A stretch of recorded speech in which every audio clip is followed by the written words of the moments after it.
Doctor आशा शर्मा जी, जो एक बहुत ही निश्चल हंसी और मुस्कुराहट की धनी है, तो मैं उनको मंच पर बड़े सम्मान से बुलाना चाहूँगी। शुक्लां ब्रह्म विचार सार परमां आद्यां जगद्व्यापिनी वीणा पुस्तकधारिणीं भयदां जाड्यान्धकारापहां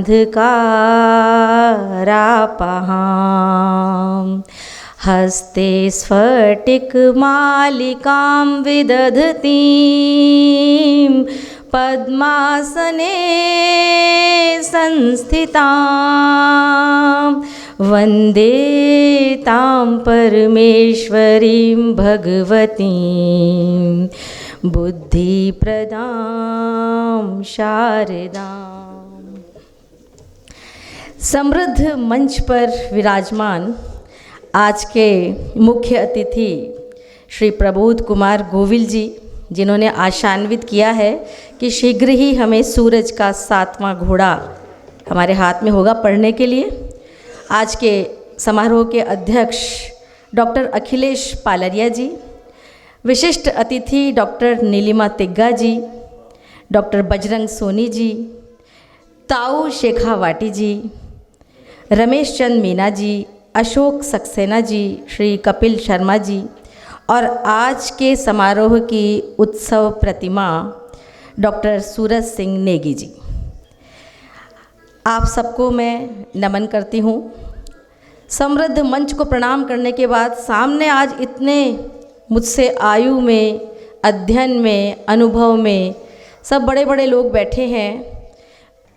हम उम्र के किसी भी पड़ाव पर हों, लेकिन एक दिन उम्र का वो दौर ज़रूर आएगा जब हमें अपनी आवश्यकताओं के लिए, अपने सम्मान के लिए, यहाँ तक कि जीने के लिए भी दूसरों की आवश्यकता पड़ेगी।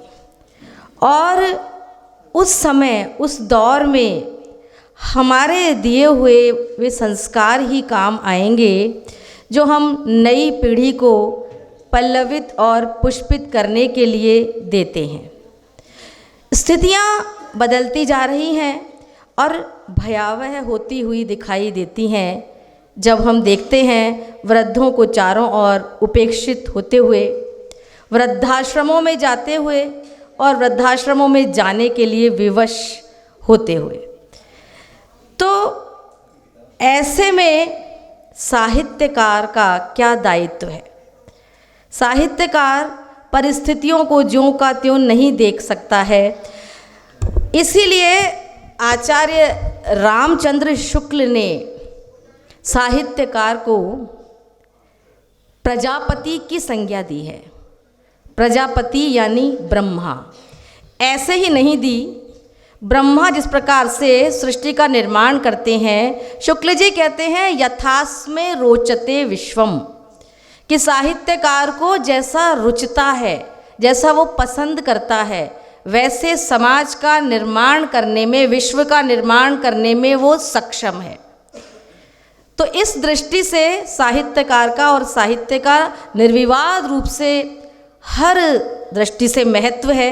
लेकिन क्या कारण है कि अभी तक हमारे साहित्यकार वृद्ध जनों की समस्या उत्पन्न हो ही न पाती, इतनी विशाल और विकराल रूप लेती ही न, इसके लिए प्रयास नहीं कर पाए उस रूप में जैसा कि करना चाहिए था। आज साहित्य के लिए बहुत सारे दायित्व हैं। मैं ऐसा मानती हूँ कि आज जो साहित्य केवल बिकने के लिए या प्रचारित होने के लिए या नाम कमाने के लिए, या जैसे कि उपभोक्तावादी बाजार है जिसमें और चीज़ें तड़क भड़क के साथ सामने आ रही हैं, ऐसे कई साहित्यकार भी ऐसे हैं जो विभिन्न माध्यमों से तड़क भड़क के साथ साहित्य को एक विज्ञापन के रूप में भी प्रस्तुत करने लगे हैं और लोग पसंद भी कर रहे हैं। जबकि साहित्य न तो साहित्य बौद्धिक विलास है, न साहित्य केवल मनोरंजन है, साहित्य वह है जिसमें समाज का हित हो, और समाज वृद्धों से, युवाओं से, बच्चों से, महिलाओं से और हर वर्ग से, वंचित वर्ग से, शोषक वर्ग से, शोषित वर्ग से, सबसे मिलकर बना है। और जो इन दूरियों को पाट दे, जो इन समस्याओं को एकदम समाप्त नहीं कर सके तो कम होते होते समाप्त होने की कगार पर ले आए, वो ही सच्चा साहित्य है।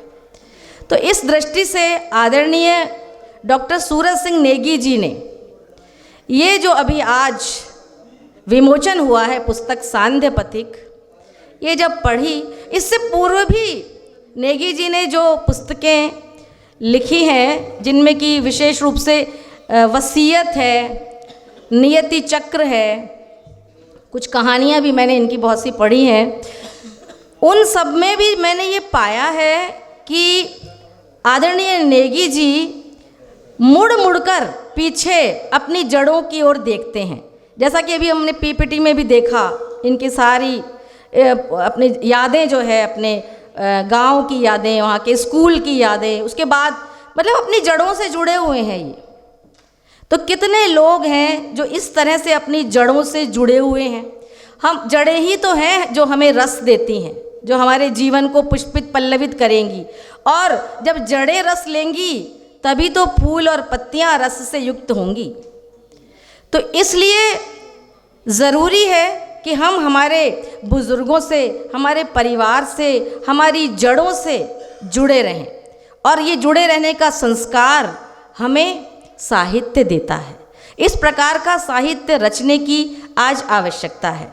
तो इसलिए जब मैंने सांध्य पथिक को पढ़ा तो मैंने पाया कि इस पुस्तक में जो आज की ज्वलंत समस्या है, वृद्धों से जुड़ी हुई समस्या, जो कि आज नहीं तो कल हम सभी के साथ पेश आनी है, वो स्थिति, उसकी यथार्थ अभिव्यक्ति ही नहीं की है, बल्कि उसके समाधान के मार्ग भी सुझाए हैं और ठोस मार्ग सुझाए हैं।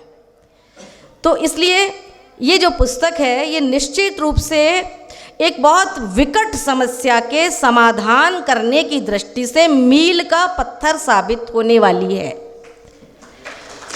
मैं इस पुस्तक के बारे में अपने एक बहुत छोटे से रूप में समीक्षात्मक टिप्पणी आपके सामने प्रस्तुत करना चाहूँगी। करुणा से जिस सृजन का उत्स होता है, उसकी भावगम्यता और हृदय स्पर्शिता अपेक्षाकृत अधिक घनीभूत हो जाती है, तथा उस सृजन के साथ यदि सामाजिक सरोकार भी जुड़ जाएं, तब वह एक संवेदनशीलता से युक्त सौद्देश्य सार्थक रचना कहलाती है। सांध्य पथिक एक ऐसा ही सृजन है जो वृद्धावस्था की व्यथाओं के प्रति लेखक डॉक्टर सूरज सिंह जी नेगी की करुणाशील दृष्टि से उपजा हुआ है।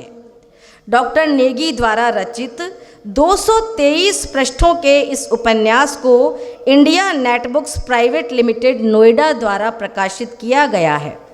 सांध्य पथिक जीवन की संध्या में अपनों के द्वारा उपेक्षित, तिरस्कृत और पीड़ित हो रहे वृद्धों को केंद्र में रखकर रचा गया है।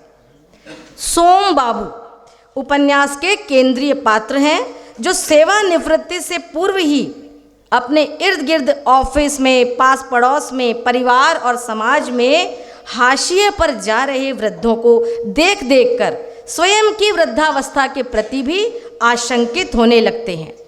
सोम बाबू अत्यधिक संवेदनशील हैं। मुझे ऐसा लगता है कि कहीं न कहीं सोम बाबू में डॉक्टर सूरज सिंह नेगी का व्यक्तित्व, उनकी अंतर्धारा, उनका अंतर्मन, उनकी संवेदनशीलता झलकती है। अतः छोटी छोटी बातों को गहराई से देखने और महसूस करते हैं। ऑफिस के रिटायर्ड साथी त्रिवेदी जी, चतुर्थ श्रेणी कर्मचारी भोलाराम आदि के सेवानिवृत्त जीवन की समस्याएं और उनसे उपजी पीड़ाएं सोम बाबू को गहरे तक मथती हैं। त्रिवेदी जी के बेटा बहू होते हुए भी उनका अपनों के लिए तरसते हुए वृद्धाश्रम में दम तोड़ना सोम बाबू की आत्मा पर गहरा प्रभाव डालता है और उसके बाद तो उनका वृद्धाश्रम से एक नाता ही जुड़ जाता है। अपना घर नाम का वृद्धाश्रम है इस उपन्यास का केंद्र। इसमें आते जाते रहने के दौरान सोम बाबू को वहाँ रहने वाले आत्माराम जी, सुशीला जी, कीरत सिंह, नरेंद्र मोहन, कुंदन लाल जैसे अनेक वृद्धजनों की दर्द भरी कहानियाँ व्यथित करती रहती हैं, जिन्हें उनके अपनों ने ही दर्द देकर अभिशप्त कर दिया था। कोई अपने ही बेटा बहू तो कोई बेटी दामाद के हाथों चले गए थे। भिन्न भिन्न हालात होते हुए भी दर्द की एक धारा सब में समान रूप से प्रवाहित थी। हालांकि कई बार ऐसे वृद्धजन भी होते हैं जिन्हें अच्छी देखरेख करने वाला और खूब प्यार सम्मान देने वाला परिवार मिलता है, लेकिन स्मृति विहीनता, शक्कीपन या सनक जैसी व्याधियों के कारण वे कई बार स्वयं और परिजनों का जीवन कष्ट से भर देते हैं। अपवाद रूप में ऐसे बुजुर्ग भी होते हैं। उपन्यास के एक पात्र रमाशंकर जी के माध्यम से लेखक ने इस समस्या को भी उठाया है। खास बात यह है कि इस कृति में समस्याओं के साथ साथ उनके समाधान तलाशने का प्रयास किया गया है। सोम बाबू और श्रद्धा अपने गांव जाते हैं और अपने गांव जाकर वे महसूस करते हैं कि गांव में आज भी परस्पर मेल मिलाप है, आदर सम्मान है और सबसे बड़ी बात बुजुर्गों के लिए सक्रिय रहने के, कर्मठ रहने के मौके हैं। उनकी राय ली जाती है गाहे बगाहे और इसी कारण उम्र के हर दौर में वे स्वस्थ और खुशहाल रह पाते हैं। सोम बाबू गाँव में इस रहस्य को जान पाते हैं कि यदि समाज में वृद्धजनों को सुखी, स्वस्थ और खुशहाल रखना है तो उनके स्वास्थ्य का समुचित ध्यान रखे जाने के साथ ही उन्हें यह महसूस कराना बहुत ज़रूरी है कि वे आज भी समाज और परिवार के लिए अहमियत रखते हैं। उन्हें अनदेखा या उपेक्षित नहीं किया जा रहा। इस उपन्यास में वृद्धा सुशीला जी का चित्रकला का हुनर है। वो बच्चों को प्रतियोगिता जिताने में सहायक बनता है। वहीं सोम बाबू के प्रयासों से वृद्धाश्रम में रहने वाले नरेंद्र मोहन जी, जो कि बहुत अच्छी बांसुरी बजाया करते थे, उनकी उस अभिरुचि को मंच दिया जाता है तो उनका खोया हुआ सम्मान और आत्मविश्वास दोनों दमक उठते हैं। तो लेखक इन बातों के माध्यम से उनकी वृद्धों की अभिरुचि जगाए जाने और उनको मंच देने जैसी बातों के द्वारा ये संदेश देना चाहते हैं कि वृद्धावस्था शारीरिक से ज़्यादा मानसिक समस्या है। यदि समाज वृद्धजनों के अनुभवों, प्रतिभा और हुनर से लाभ उठाने की पहल करे तो समाज और नई पीढ़ी तो लाभान्वित होगी ही, वहीं वृद्धों के जीवन को भी एक संतुष्टि और सार्थकता बोध प्राप्त होंगे। उपन्यास के अंतिम अंश में यही संदेश परिलक्षित होता है। द्रष्टव्य है उपन्यास की ये पंक्तियाँ। इस दौड़ती भागती भौतिकतावादी दुनिया में जब युवा वर्ग दिग्भ्रमित हो रहा है, जीवन में नैराश्य उत्पन्न हो रहा है, असफलता वर्ण कर रही है, चारों ओर से अनेक अपेक्षाओं तले वह दबा जा रहा है और अपना श्रेष्ठ प्रदर्शन करने में अपना सब कुछ, यहाँ तक कि अपना सुख चैन तक लुटा बैठा है, ऐसे में यही वृद्धजन एक देवदूत बन उसकी तमाम परेशानियों को दूर करने में सहायक सिद्ध हो सकते हैं और जीवन में छाई घोर निराशा और अंधकार को दूर कर सांझ के उजाले से नई सुबह का आरंभ करने को है। बस ज़रूरत है वृद्धों को उनका खोया हुआ आत्मसम्मान लौटाने की और उन पर विश्वास कायम करने की। इस उपन्यास की भाषा शैली सहज प्रवाह पूर्ण है और संवेदनाओं की अभिव्यक्ति कर पाने में सक्षम सिद्ध हुई है। ये संवाद अपनी मार्मिकता के साथ पाठक की चेतना को झकझोरते हैं। जैसे कि संवाद है, इस बुढ़ापे में कितना बड़ा पेट हो गया है जो भरता ही नहीं। दूसरा संवाद है, क्या वृद्धजन सामान की कोई निर्जीव गठरी है जिसे जब इच्छा हुई यहाँ वहाँ धकेल दिया।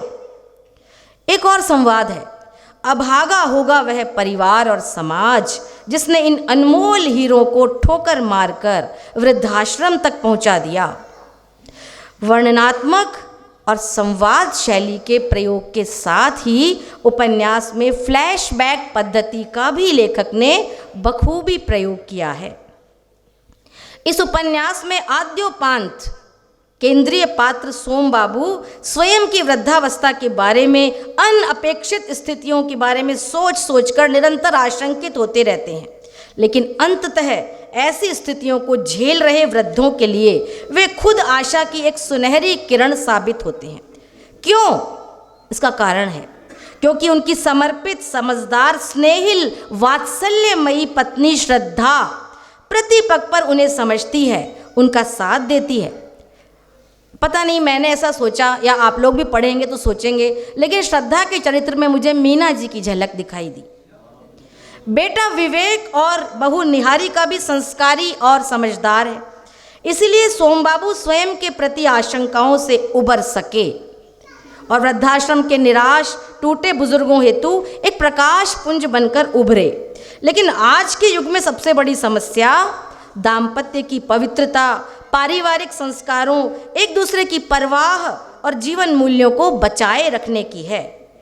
ऊपरी तौर पर भले ही न लगता हो, लेकिन इस बात का वृद्धावस्था की सुरक्षा और सम्मान से बहुत गहरा संबंध है।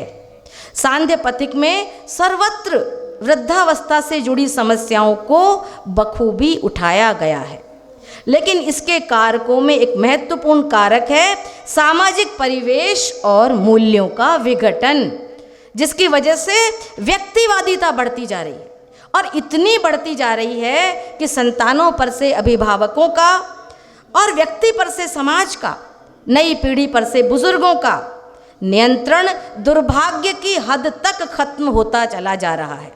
परिवार टूट रहे हैं, व्यक्तिगत स्वार्थ दाम्पत्य, परिवार और समाज के पवित्र हितों पर हावी होते जा रहे हैं। वृद्ध जनों के प्रति परिवार और समाज में सुरक्षा, आत्मीयता, स्नेह, मान सम्मान की गरिमापूर्ण परंपरा तभी पुनर्स्थापित हो सकेगी जब शैशव से लेकर युवा पीढ़ी और दाम्पत्य के उच्च मूल्य विकसित किए जा सकें, क्योंकि वस्तुतः ये मूल्य परस्पर समानांतर नहीं वरन एक दूसरे के पूरक हैं। डॉक्टर सूरज सिंह नेगी जी की यह सद्य प्रकाशित कृति भारतीय समाज के परिप्रेक्ष्य में वृद्ध जनों की स्थिति, समस्याओं और समाधानों की गहराई से पड़ताल करती है। पुस्तक का आवरण पृष्ठ शीर्षक को सार्थकता प्रदान करता हुआ सा बड़ा आकर्षक बन पड़ा है। छपाई और प्रूफ की दृष्टि से भी मुद्रण लगभग त्रुटिहीन बन पड़ा है। एक दो त्रुटियां तो देखी थी, लेकिन पुस्तक की बाइंडिंग और बेहतर होनी अपेक्षित थी। बाइंडिंग थोड़ी कमज़ोर है। इस उपन्यास में सिर्फ मनोरंजन या बौद्धिक शाब्दिक विलास न होकर एक सौदेश्यता है, क्योंकि यह समाज से जुड़ी एक यथार्थ समस्या उठाने के साथ ही उसके ठोस समाधान प्रस्तुत करने का भी प्रयास करती है। सांध्य पथिक कथा वस्तु, शैली और शिल्प की दृष्टि से ही नहीं वरन अपनी सौदेश्यता की दृष्टि से भी भारतीय समाज के लिए एक दैदीप्यमान प्रेरणा पुंज साबित होगी। वृद्धजनों के मनोविज्ञान को समझने की कोशिश करने वाली यह कृति निश्चित रूप से पठनीय होने के साथ अभिनंदनीय भी है, जो कि वृद्धजनों से जुड़ी समस्याओं के बारे में समाज का पथ प्रशस्त करने की दृष्टि से निश्चित रूप से एक मील का पत्थर सिद्ध होगी। डॉक्टर नेगी जी को इस स्तुत्य सार्थक सृजन कर्म हेतु हार्दिक हार्दिक साधुवाद देती हूँ और इसी तरह इनकी कलम से समाज को नई राह दिखाने वाली, समस्याओं का समाधान करने वाली और एक बेहतर समाज का निर्माण करने का प्रयास करने वाली रचनाएं निःसृत होती रहेंगी। ऐसी माँ सरस्वती से प्रार्थना करती हूँ, कामना करती हूँ और आश्वस्त भी हूँ इनकी कलम के प्रति। और आपने मुझे यहाँ बुलाया, इसके लिए मैं आपका बहुत बहुत आभार व्यक्त करती हूँ। मुझे मतलब मैं तो जो है बहुत, जैसे किसी मेले में कोई आता है देखने के लिए और उसको साथ में कोई उसकी लॉटरी भी लग जाए, तो ऐसा मैं अनुभव कर रही हूँ। बहुत मुझे अच्छा लगा और आज का संचालन कर रही आरती भदौरिया जी का बहुत बहुत धन्यवाद है, बहुत बहुत अभिनंदन उनका। और अपनी बात को ख़त्म करती हूँ मैं डॉक्टर सूरज सिंह जी नेगी जी के प्रति, उनकी आगे आने वाली रचनाओं के प्रति आशान्वित होते हुए 2 पंक्तियों के साथ अपनी बात समाप्त करती हूँ। मैं कहना चाहूँगी कि स्याह तमस जग के प्रांगण को कितना ही आतंकित कर ले। ताऊ जी का ध्यान चाहती हूँ इधर। स्याह तमस जग के प्रांगण को कितना ही आतंकित कर ले, पथिक हृदय को घने अंधेरे कितने ही आशंकित कर ले, लेकिन स्वर्णिम किरणें लेकर उदयाचल में रवि आता है, तमस हार ही जाता है जब सूरज रास्ता दिखलाता है। बहुत बहुत धन्यवाद।